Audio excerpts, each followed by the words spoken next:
I wanted to fight photography with photography. I think that there are some unfortunate ideas that have been transmitted through the medium, and so I thought it would be appropriate to use the medium itself to combat, to deconstruct, and to create new ideas.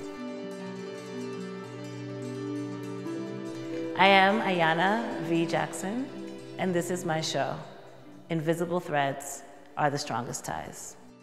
I chose that title because I wanted to think about the visible ties and visible threads that connect people of the African diaspora. And it allows us to think about ourselves as a family that's constantly reaching back to each other. I had the pleasure of having a studio visit with Okwe and Wezor several years ago when I was working on the project. And another question that stuck with me was, what is your intervention in this work? And I felt that this was my intervention, to actually use my body specifically and allow for my body to essentially become invisible and allow the audience to really pay attention to the deconstruction, the conversations that I'm having in the work. It brings together 12 years of work and several bodies of work. But if I were to say that there are 3 chapters, it begins with Archival Impulse, where it is my first foray into deconstructing the archive, placing the body into ethnographic images of the past.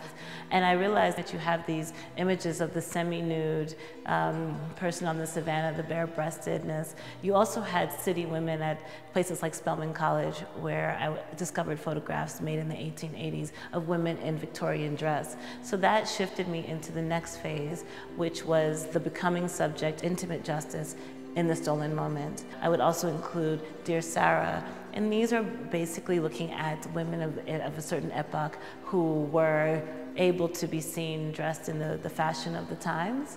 But a further aspect of intimate justice in the stolen moment was the opportunity to present the Black woman's body in leisure.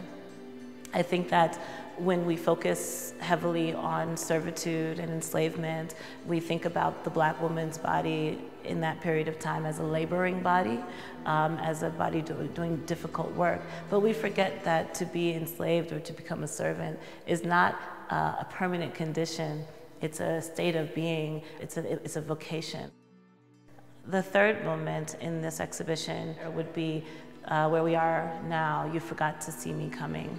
Specifically, this body of work has to do with this thought that over the last 12 years, I've really been digging into the archive and recontextualizing the archive in order to tell new stories, remember new things.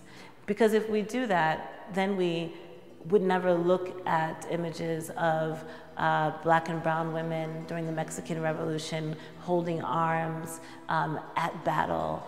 You wouldn't be surprised to see the power of the Black women.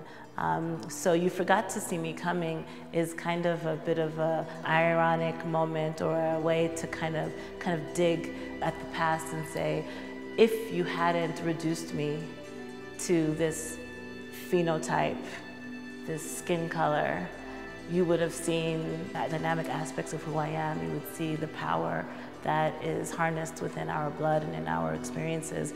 So truthfully, you know, you forgot to see me coming, and we're here.